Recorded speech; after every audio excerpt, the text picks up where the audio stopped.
glad to see that we're drawing such a good crowd already. My name is Peter Watson, and I'm the president of the Japan Society of Greater Hartford. And I'd like to welcome you very much to our Japan Comes to the Square event. I'd like to introduce Stephen Long and Akiko Hiratsuka. Both are long-term members and friends of our organization, and they're going to be performing the Shishimai. Shishimai! Shishi, the mystical Japanese lion. Mai, to dance. Shishimai, the Japanese lion dance. Now, there are, throughout Japan, different kinds of shishigashira. Shishigashira is the head of the costume of the shishi. This particular shishigashira comes from the Tokyo area. And throughout Japan, there are different kinds of shishimai, the lion dances. Some are just for entertainment. Others, like this, have a ceremonial meaning. This shishimai from the Tokyo area is meant to scare away all the evil spirits, to call out to the Shinto gods, ask them to come and join us during Japan at the square, and hopefully bring good fortune to all gathered here. During the dance, you're going to see me stomp. That is to scare away all the evil spirits. Then I will take an object called a heisoku. This stick with the paper strips. This is the heisoku. Those paper strips are paper prayers, and they are further used to clear the space in a process called oharai. Then I will take suzu. With these bells, I will call out to the Japanese gods, ask them to come, join us, and hopefully bring good fortune to all gathered here. And then, when the Japanese lion dance is done, the shishi nibbles people's heads for individual good fortune in the year. Now, we don't have time for me to do everybody, but I will get the people closest to the performing space, and those people will be representative of all, in the hopes that good fortune will come to all gathered here. Now, I've got you waiting far too long. Taihen matasei itashimashita. Give me a moment to get into costume, and I'll perform for you the shishimai, the Japanese lion dance.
Coming up next is a koto performance by Garrett Grossbeck, who is a PhD student at Wesleyan University studying Japanese music.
another like 5 minutes. I know. Yeah. 3 more minutes, man. Thank you everybody for listening. This is a Japanese traditional instrument called the koto. It's very, very old. It has been used in Japan for more than 1,000 years. The piece that I just played is from the early 17th century. Is attributed to a composer called Yatsuhashi Kengyo, who took this music and adapted it from a sort of courtly instrument into a chamber music genre. That piece was called the Rokudan no Shirabe. So the koto is very interesting because it doesn't have a fixed tuning. So I'm going to retune very quickly. So the koto traditionally was not a solo instrument. It was used to accompany singing and other instruments like the shakuhachi or the shamisen, if anyone is familiar with Japanese music. So I don't have a shamisen player, unfortunately, so I can't really, I feel like it wouldn't be quite as enjoyable to have the whole piece, but I thought I would just sing and play a short excerpt so you can hear what the vocal style of the koto sounds like. This is a piece called Chidori no Kyoku.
Probably a very different style of music than what a lot of people are used to. Even a lot of Japanese people haven't heard this kind of traditional music. And before I finish, we have taiko drummers playing later. So I thought I would play just a short excerpt of a contemporary piece as well. Miyagi Michio, who lived from 1894 to 1956, he wrote this piece inspired by the sound of the taiko drums. So I'm just going to play a very short excerpt of Matsuge no Taiko, and then we can go on to the next session of the program. Thank you everybody for listening.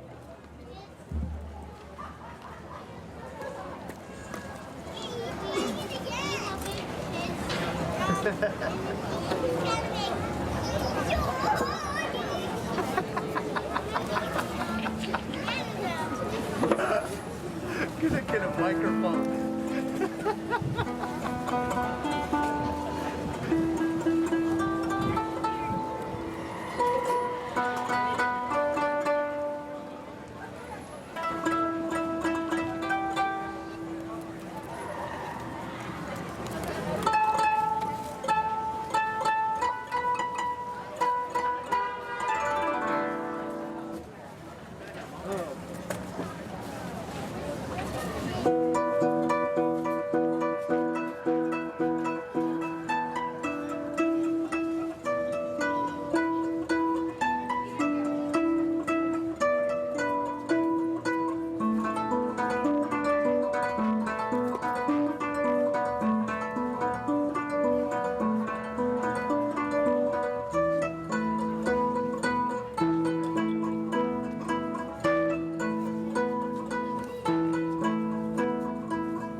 Thank you, everyone. Thanks so much, everyone. For our next performance, we're going to have Noriko Oshiro. Oshiro back there, eh? Okay. Noriko Oshiro, a long-term member and very experienced and talented balloon twister, tell us all about the story of Tanabata. So let's give Noriko and all of her supporting cast a big round of applause.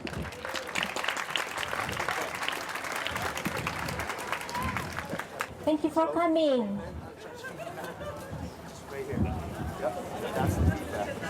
I'm gonna tell a little bit about the Tanabata story. It is called the Star Festival. Usually, we celebrate the Star Festival in July 7th. Well, this year it is in October, but I hope you enjoy this traditional Japanese story of the Star Festival. Once upon a time, a long time ago, up in the sky by the Milky Way or the Amanogawa, there lived a princess named Orihime, the weaving princess. Every day she spent all of her time weaving exquisite clothes for her father, the King of Heaven. The cloth woven by Princess Orihime shined in 5 colors, and it changed with each season. It was so beautiful. But Princess Orihime worked hard to weave. The Sky King was so proud of her, but also kind of felt sorry. Princess Orihime, it's time you got married. It's poor to just weave. Let's find a suitable husband for Princess Orihime. So the Sky King immediately searched around and found a good young man named Hikoboshi. He was a cow herder. Oh, a kind and a gentle man who lived just across the Milky Way. Hikoboshi, I would like you to meet my daughter. Princess Orihime, come, meet Hikoboshi. The two fell in love instantly and married. But love and devotion was so deep that Princess Orihime stopped weaving, and Hikoboshi let his cows wander the heavens. The other gods complained to the Sky King, "Our clothes are all worn out, and Orihime's room is covered with spider webs, and Hikoboshi just plays with Orihime all day. The cows are not fed. They're getting sick, and they're pooping everywhere. You must do something." So Sky King was not happy when he heard this. In fact, he was very angry. From this day, Orihime and Hikoboshi must be separated. They must live on separate sides of the Milky Way, declared the Sky King. So Princess Orihime lived on one side of the Milky Way, went back to weaving again. But she was so sad because she will never see her husband again. Hikoboshi went back to taking care of his cows in the other side of the Milky Way. But he missed Orihime. At night, they would look up the stars. "I wish I could see Hikoboshi, my true love," said Orihime. "I wish I could see. Orihime, my true love, said Hikoboshi.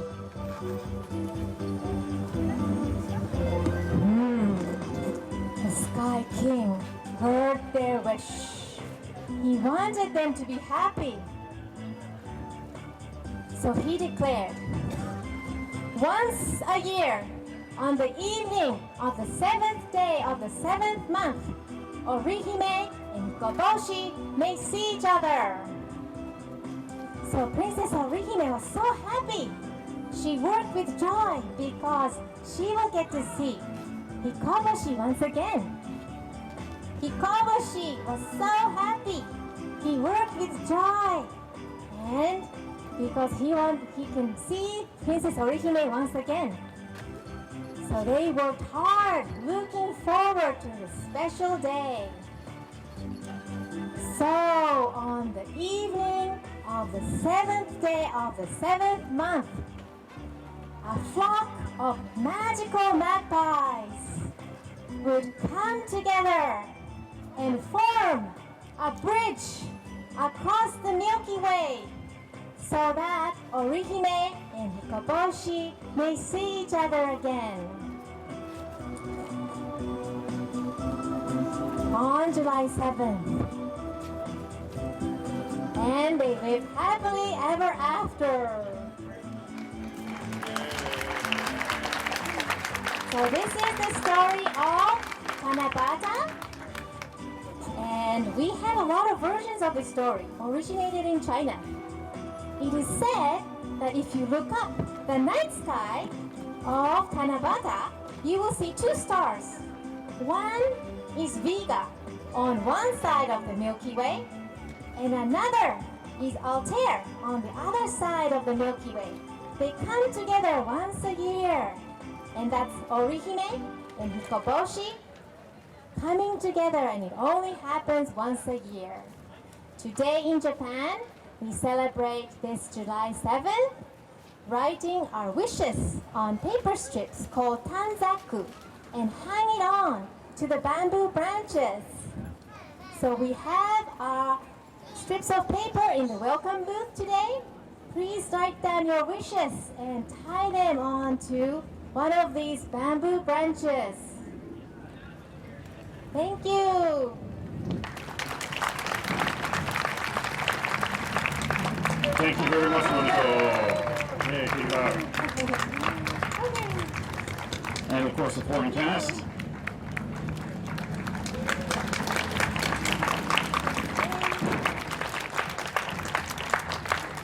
Thank you.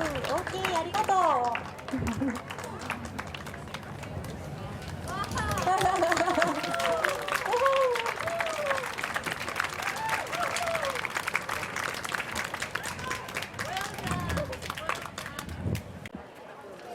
Our next act is Soul Daiko, all the way from New York City. So let's give them a very nice, big West Hartford round of applause.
しよう。本当に。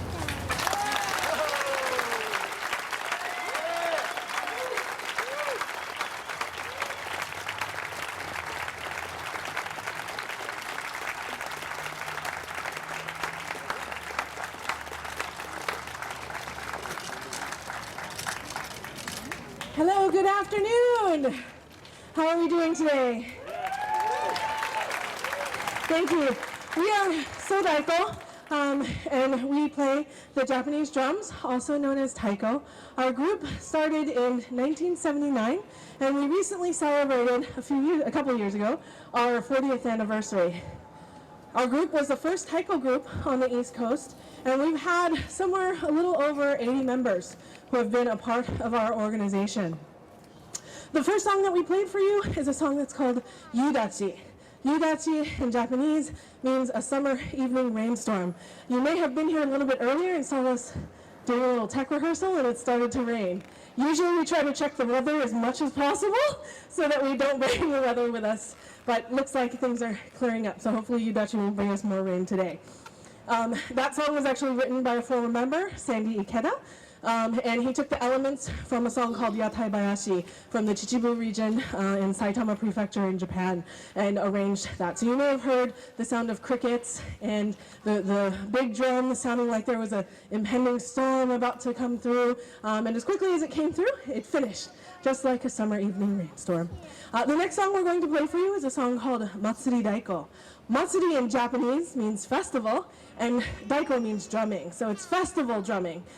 In this next piece, it's very lively. We've learned the basic elements of this pattern from Sage Tanaka, who's a grandmaster taiko drummer from San Francisco Taiko Dojo. So this is our arrangement of Matsuri Daiko. But we'd like, maybe in the first song you heard us shouting a little bit. We call that kiai or kakegoe. Sometimes it helps us to get the energy going, or to say, hey, you need to speed up, or whoa, you need to slow down, or sometimes it's just sheer joy. So the next song for you today is Matsuri Daiko.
transition now, we thought it might be fun to do some audience participation with you. So we're looking for maybe 6 people who are interested in trying. All of the members are going to put on masks. We have a bucket full of sanitized bachi, or drumsticks. So if you would like to try and come up. All right, any adults? Oh, it looks like all children. Okay.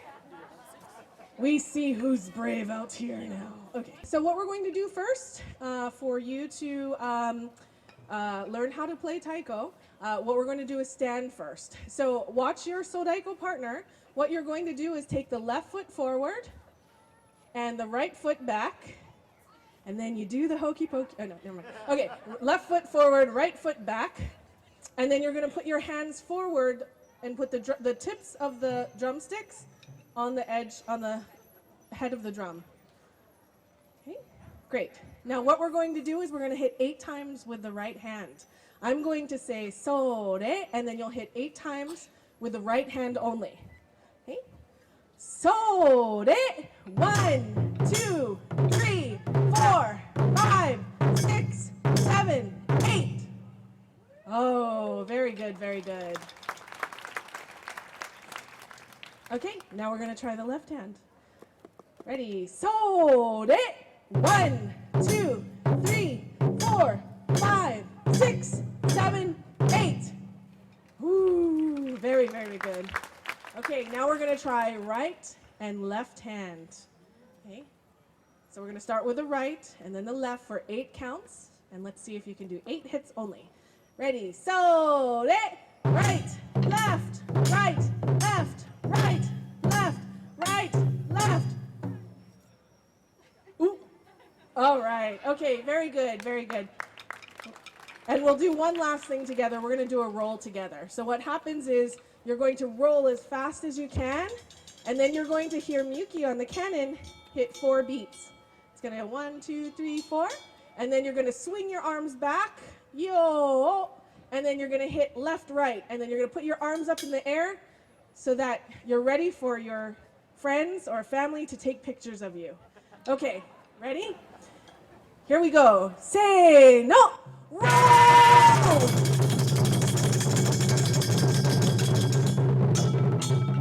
Stop. Yo, kodon. And arms up, arms up. Woohoo!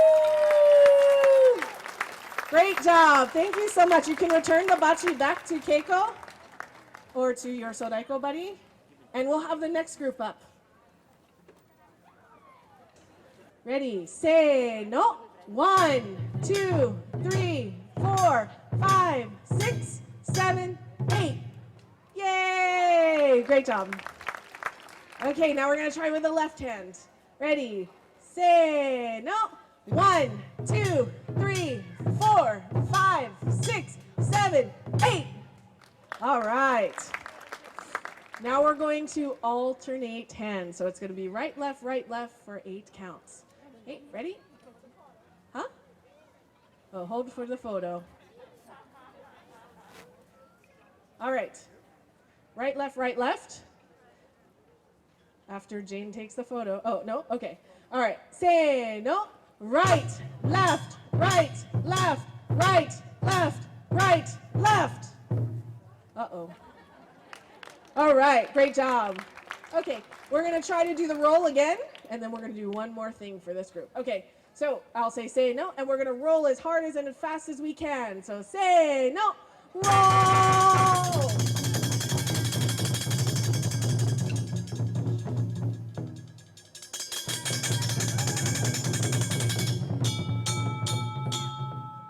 Yo, kodon, and arms up in the air. All right. We are coming to the end of our set now, and we're going to play our final number for you, a song called Yodan Uchi. This song was taught to us by Seiichi Tanaka of San Francisco Taiko Dojo, as well as Kenny Endo from Hawaii. He's a grandmaster as well, drummer, and we are going to play this song. Yon in Japanese means 4, and dan means side, so it's hitting 4 sides of the drum head. You'll see a lot of movement, you'll see a lot of jumping, and hopefully lots of energy. but we will close for you with Yodan Uchi. If you are interested in following us on social media, we do have a website at sodaiko.org. We also do have Facebook. You can like us on Facebook. You can follow us on Instagram.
Amazing.